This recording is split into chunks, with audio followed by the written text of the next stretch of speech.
ಅವಳು phone gallery ತೆರೆದು ನೋಡುತ್ತಿದ್ದಾಗ ಒಂದು ಡ್ರಾಫ್ಟ್ ಮೆಸೇಜ್ ಕಾಣಿಸಿತ್ತು. ಸೆಂಡ್ ಬಟನ್ ಒತ್ತದ ಪುಟ. ಅದರ ಮೇಲೆ ಅವನ ಹೆಸರೇ. ಕ್ಯೂರಿಯಾಸಿಟಿಗೆ ಓಪನ್ ಮಾಡಿತ್ತು. ಅದರಲ್ಲೇ ಬರೆದಿದ್ದ ಸಾಲು: ನಿನ್ನೊಟ್ಟಿಗೆ ಮಾತನಾಡೋಕ್ಕೆ ಕಾರಣ ಹುಡುಕೋಕ್ಕೆ ನಾನು ಬೇಸತ್ತೆ. ಒಮ್ಮೆ ನಿನ್ನಿಂದ ಹೇಗಿದ್ದೀಯಾ ಅಂತ ಕೇಳೋಕ್ಕೆ ಕಾಯ್ತಿರೋದಕ್ಕೆ ನಿಲ್ಲಿಸೋಕ್ಕಾಗಿಲ್ಲ. ಅವಳ ಕಣ್ಣು ಜಾರಿ ನಿಂತಿತ್ತು. ಇದು ಅವನ ಬರಹ, ಆದರೆ ಅವನು ಯಾವಾಗ ಕಳಿಸಿಲ್ಲ.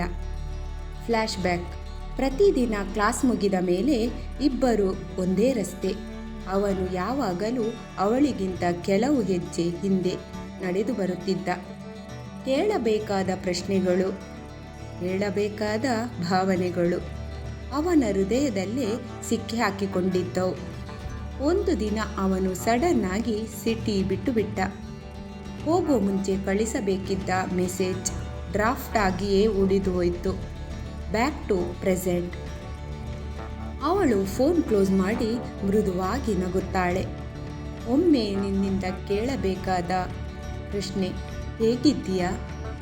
ಇವತ್ತು ನಾನೇ ಕೇಳಿಕೊಳ್ಳುತ್ತೀನಿ, ನಿನ್ನ ನೆನಪು ಚೆನ್ನಾಗಿದೆಯಾ ಎಂದು. Some message reach late but right in the heart. ನಿಮಗೆ ಈ ಕತೆ ಇಷ್ಟ ಆದರೆ ಪ್ಲೀಸ್ ಲೈಕ್ ಮಾಡಿ, ಶೇರ್ ಮಾಡಿ, ಸಬ್ಸ್ಕ್ರೈಬ್ ಮಾಡಿ.